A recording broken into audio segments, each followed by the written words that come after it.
This is TLV1.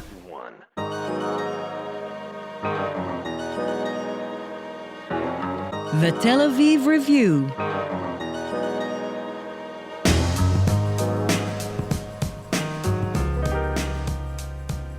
Hello and welcome to the Tel Aviv Review, brought to you by the Israel Democracy Institute, an independent center of research and action dedicated to strengthening the foundations of Israeli democracy. I'm Dalia Shenlin. And I'm Gilad Halpern. Our guest today is Edna Harel-Fisher, a research fellow at the Israel Democracy Institute's Center for Religion, Nation and State, as well as the Center for Democratic Values. Prior to joining the IDI, she was a public servant for 25 years, during which she filled several positions as legal advisor, most recently as the head of regulatory issues for the Attorney General. Now at the IDI, she carries out research on several issues of government policy and democratic rights, including financing culture, which is the topic of a recently published paper, as well as our conversation today. Edna Harel-Fisher, hello and welcome to the Tel Aviv Review. Thank you. Hello to you. So you write a lot about the right to culture. What is the right to culture? Is it a human right? Is it a civil right? Well, the right to culture is a human right. It was acknowledged actually back in the late 40s, part of the Universal Declaration of Human Rights. Was again included in the Convention of Economic, Social and Cultural Rights, 1966. And it was not much dealt with until lately. The right to culture is a very interesting right. It's deeply rooted in the freedom of speech, but at the same time, it's heavily connected with social aspects of the human being part of a community, having his own identity, creating his own identity, having connections with others that are part of the community. So the right of culture is, in a way, rooted in the freedom of speech, but has a very strong implication on society and is affected by society. So what we saw in the last decades in different countries is that the right of culture is a center of a huge debate, because what started as I mentioned, in the late 40s, and then again declared upon in the 60s, was rooted in states that had kind of an identity with some minorities in, dealing with the effects of the Second World War, showing that, we respect all people, we have enough common grounds to let everyone have his speech, his identity, and so on. But then, in the last decades, when we see all these globalization impacts and migration impacts, the questions of culture and of the right of culture and what does it mean to have a right of culture, to have your own identity within a state that you're part of? What is the obligation of the state to you, whether you're an immigrant or you're part of the natives of the country or you're part of the majority of the country, brings on difficulties. But this refers to two different kinds of culture, right? Culture in the sense of identity of a community, and then culture in the sense of art. That's exactly one of the main obstacles in speaking about the right of culture and the role of the state. But then these two meanings that you refer to, and I'll elaborate in a minute a little about them, are connected to each other. They intermingle.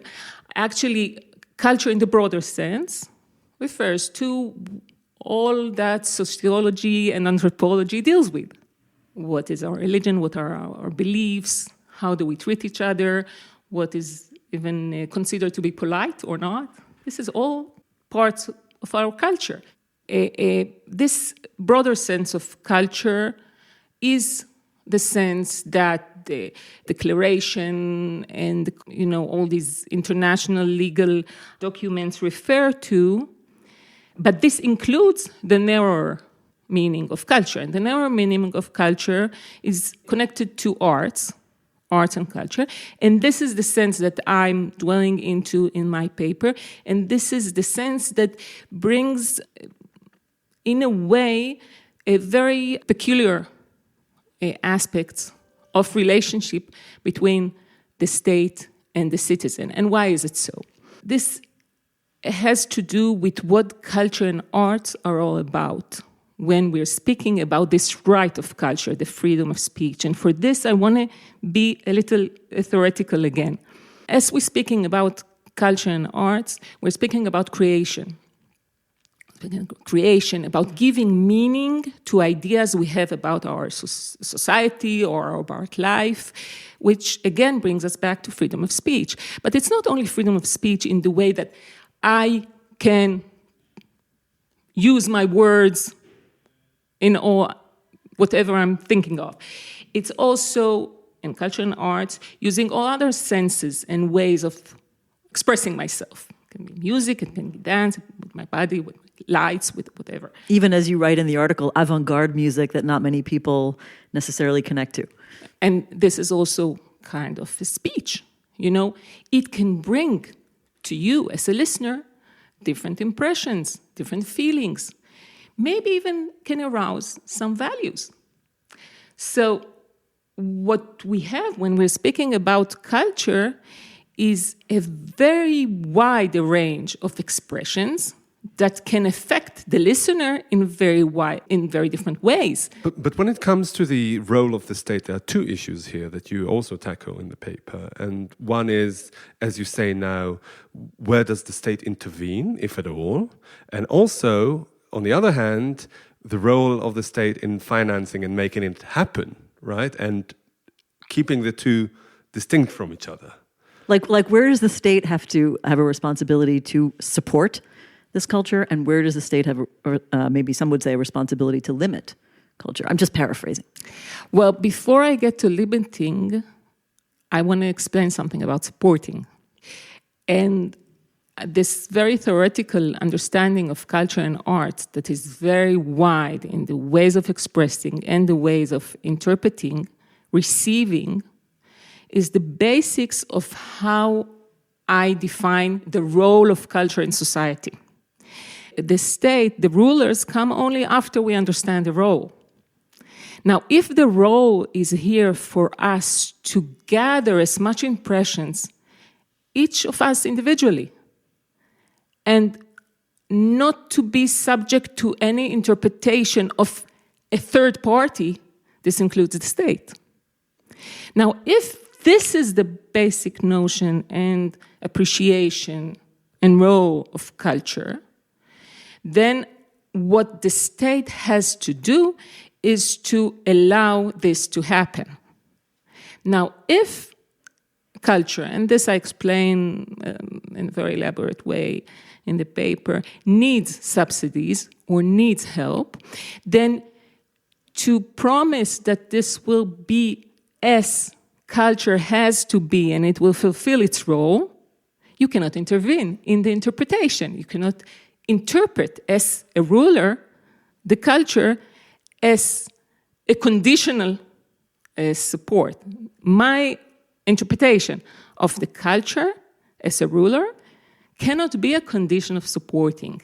Were you prompted to write this letter, to write this paper, by the recent developments in Israel? And I'm talking clearly about the now perhaps outgoing Minister of Culture, Miri Regev, who famously made state support subsidies for culture conditional upon their political message. Or, conversely, is what you're saying, does it have, any universal or timeless relevance for Israel or elsewhere? I certainly think that it has a timely and universal meaning. This tension between rulers of different kind, the church, the king, the kingdom, and the state, and the modern state, they're all very much affected and troubled by culture, if it is not simply entertainment. You can give them bread and circuses. Right. But if you do want to allow culture to be a scene of things that happen, that intrigue, that challenge, that arouse questions, that arouse new sensations, that can give you an arena to think over in a different sphere, from a different angle, on what you feel or on society, on the rulers, then if all this is happening, then in every state, in every time, there'll be a tension. Let me rephrase that. Was it the situation in Israel different / better before Miri Regev came in and started launching all her so-called reforms in this respect? I think that in a way it was better because things were not outspoken as they were. But on the other hand, I feel, and I used to be part of my roles in the government. I was the legal advisors of the Ministry of Culture, Sports, and Science at the end of the 90s, beginning of the 2000s. I can say that establishment-wise, the Israeli establishment is not strong enough from the very start to defend culture in the long run, to allow an arena where culture policy is being formed and implemented in the way that will allow culture in the long run to flourish in its full sense. Meaning to fend off political interventions? To fend off political intervention is the very basic stage. But it's more than that. One of the basic notions that I'm trying to have rooted by this paper is to understand how much cultural policy is a need for society. And, here in the Institute, the Israeli Democracy Institute, we're dealing with policy recommendations. Now, when I come to deal with policy recommendations here, very basic question is, do we have a policy in this sphere? And we don't. There's no notion that we need cultural policy. There's no public notion to have cultural policy discussed. There are countries where we have a 10-year scheme for cultural policy. I just want to understand what you mean when you say we don't have any cultural policy. Do you mean there's no guidelines for government funding? There's no plan for how culture should develop? What do you mean by a policy? Well, when you look at other countries, we can learn a lot. We encourage that very much in this podcast. We can learn a lot from other countries. Cultural policy is a whole basket of things. It's what do we expect from the culture.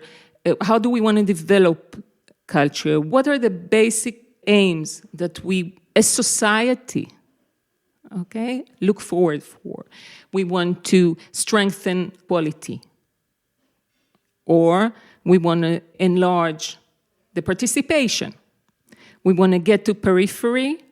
We want to allow better literacy of art.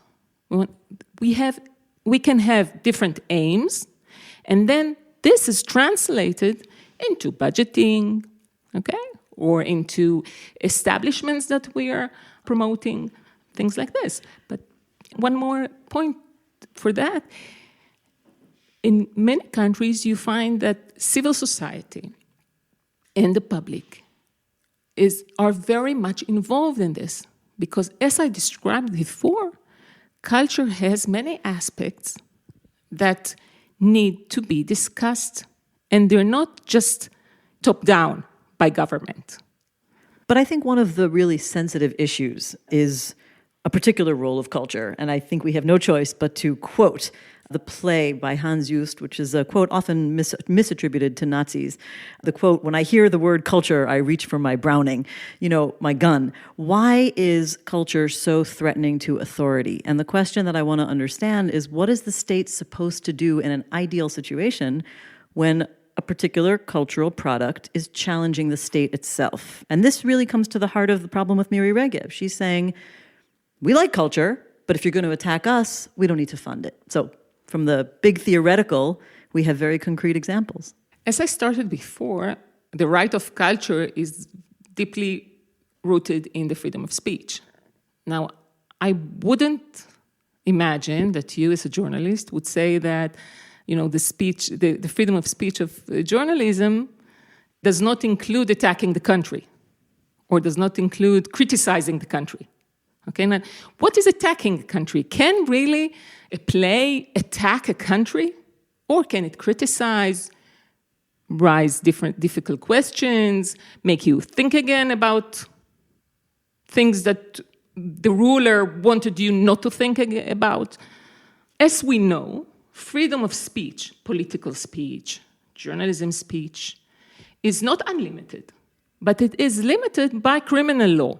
It is not limited in advance. You're not being checked before you go up on the air whether you did something that is criminal, and there are some criminal acts that you can, as a journalist. Sure, but also cultural figures. I mean, Israel put a poet in jail for how many months was Darin Tatur in jail, and only got out after a long court battle. So, I mean, the state certainly can prosecute. Maybe we're speaking about different issues. Okay, but I want to, let me ask another question. We can speak about the flag. I think it's a good example, or about Darin Tatur. But I think that the question this comes down to is a second question that I have about what happens with culture in the state. It's a matter of interpretation. You raised this. Part of the question about how a state deals with culture is how the state interprets culture, which is, of course, artistic products, use the language of symbols and metaphor. And another good case was the question of the film Foxtrot, which the culture minister absolutely did not like and spoke out against. And I saw the movie twice, and I thought this is all a matter of interpretation. These are symbolic and metaphoric, impressionistic scenes, but she took them as literal. So who has the right to interpret, and then what should the state do about it? Well, the basic notion I'm trying to put forward is that the right of interpretation is not given to the country, that under democratic values, under the freedom of speech attitude, the interpretation has to be done by the public. Okay, and has to be done after the play or the movie is being shown to the public, and not previously by one-sided person that is only a person and is, by instance, also the ruler and has his own interests. Okay, so in all the examples you gave, luckily, the system in Israel allows a movie to be created, allows the show to be put on, and so on. And Miri Regev, or other people, but Miri Regev was very loud at that. That's true. Okay, so she brought the issue. She brought the issue very strongly into the public sphere, but it has to be answered very strongly. We're not supposed to have in a democracy a censorship that is done previously to the publication of the thoughts of the artist. Okay? And just if I use the word censorship, I want to put forward a very important notion. This is self-censorship. Self-censorship is the most dangerous thing to open-minded discussion, conversation, and culture sphere. And if the system will condition the budgeting with its own interpretation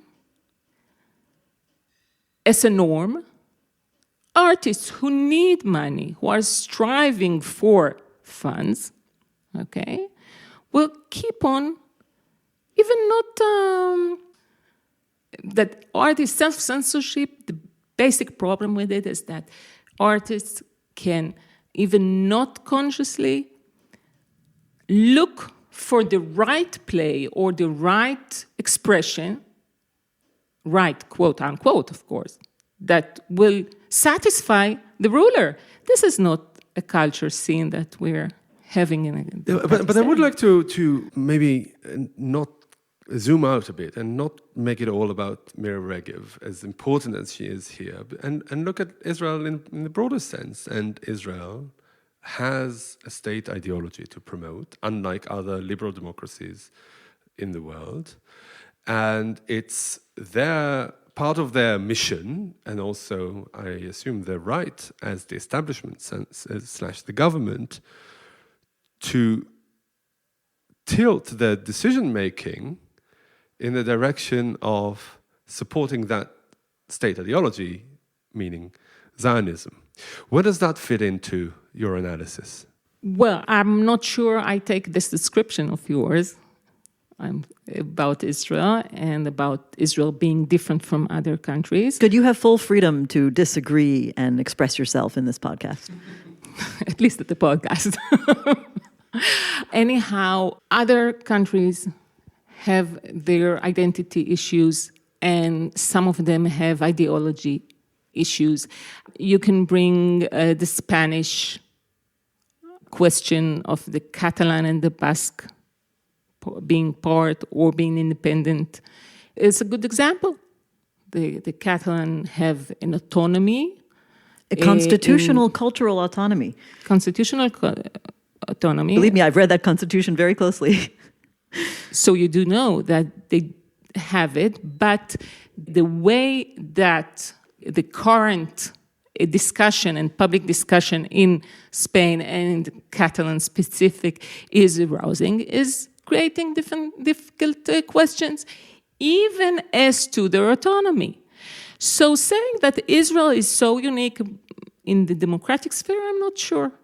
I'm not sure it's a right way of describing things. And add to that, questions that are being aroused in different countries where migration and globalization rose questions of the state identity and multiculturalism in the sense. This is true in the Netherlands, it's true in some of the Scandinavian countries, even trends that we see in Canada re-question different attitudes toward what is multiculturalism.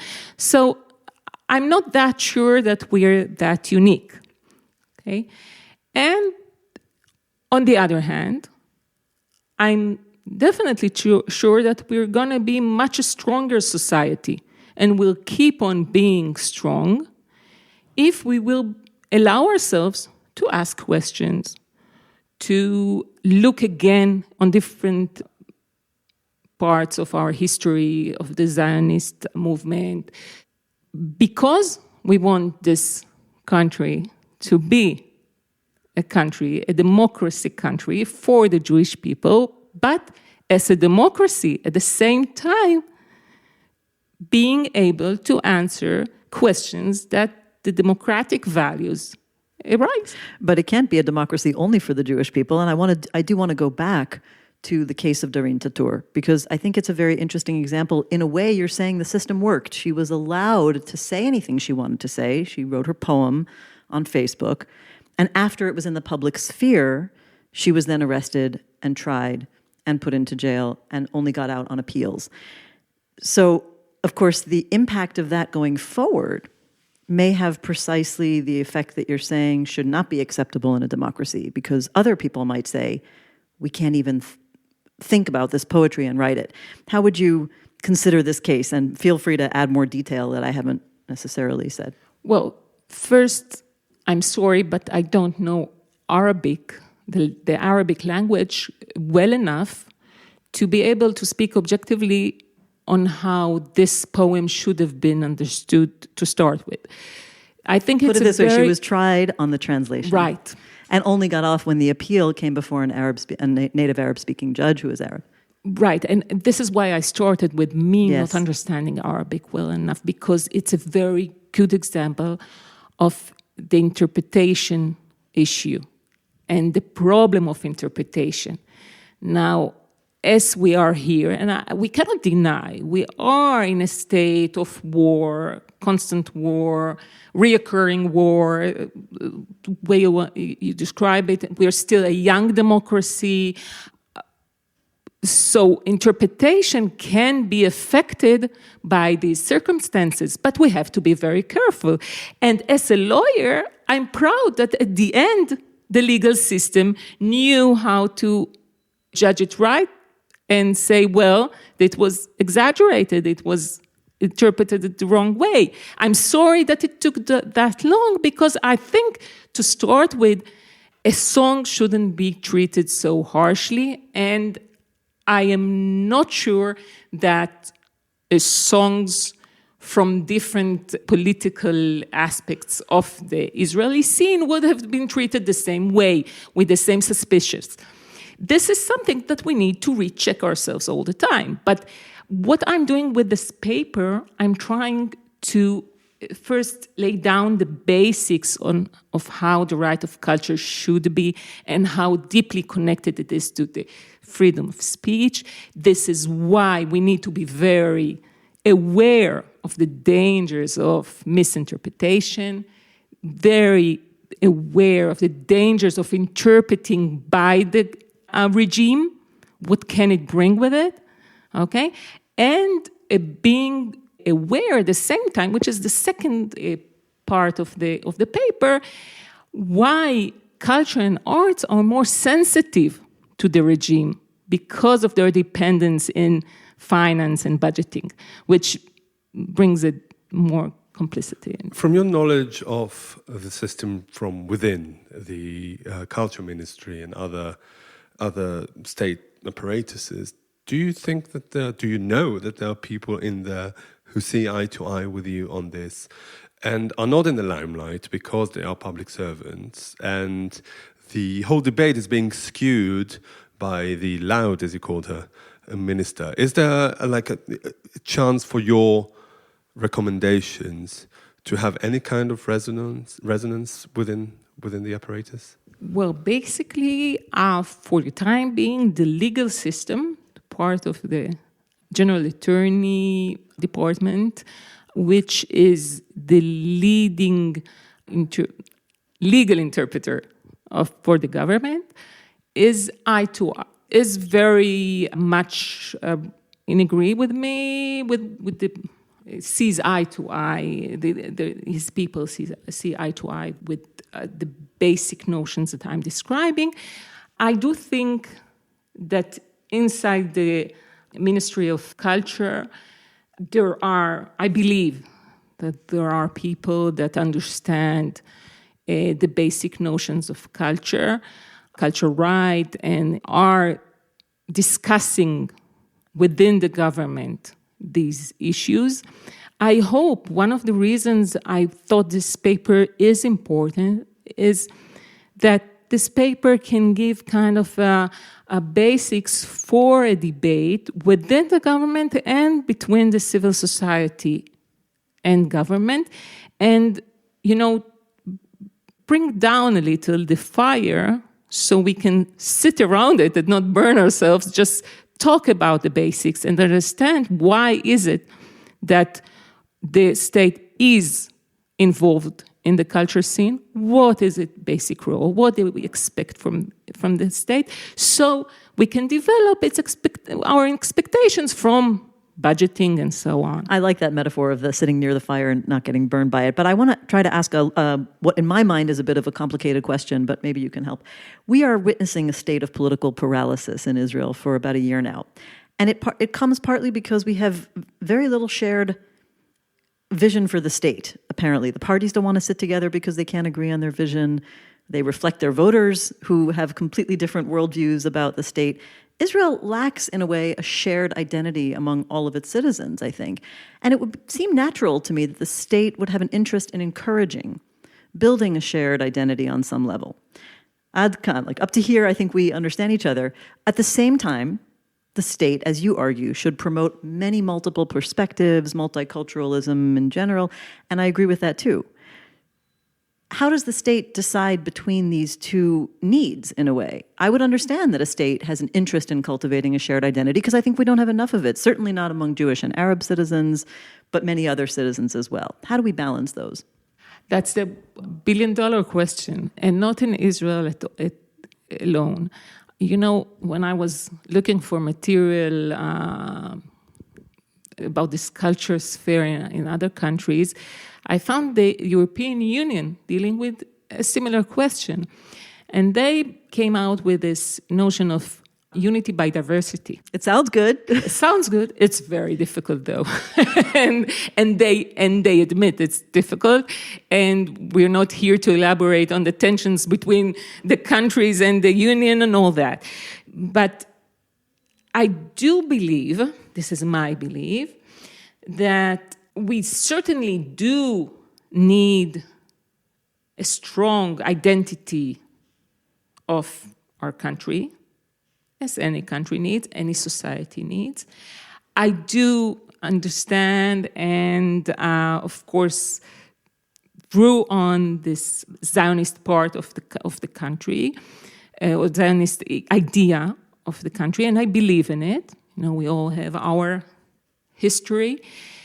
But at the same time, as complicated as it is, we need to find this identity that combines the Zionist idea with being a democratic state of all its citizens.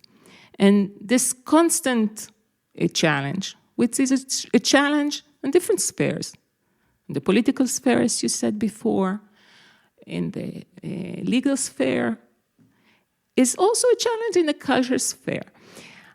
I believe that the culture sphere can help us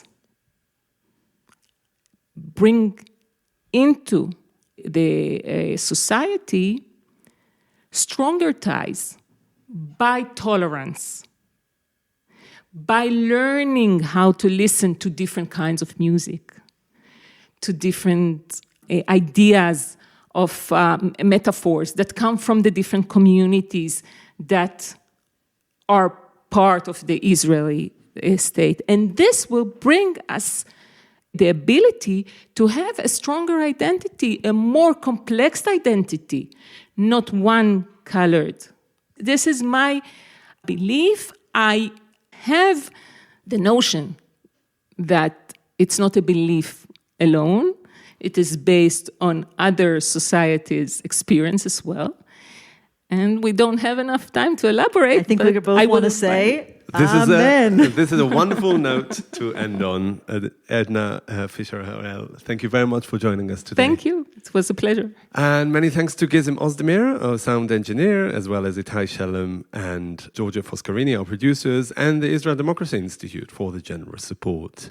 And now we've got a request. Many or most of you listen to us on the Apple Podcasts app, and we would like to ask you to please consider writing us a review. Also, you can support us by going to our website, that's tlv1.fm/Tel Aviv Review, and subscribe onto our Patreon campaign. Check out our archive. It has more than 500 interviews. If you like what we do here, you can also like us on Facebook. Our page is called the Tel Aviv Review Podcast, Ideas from Israel. And, of course, you can follow Dalia and me on Twitter. Join us again next week for another edition of the Tel Aviv Review. And until then, from Dalia and from me,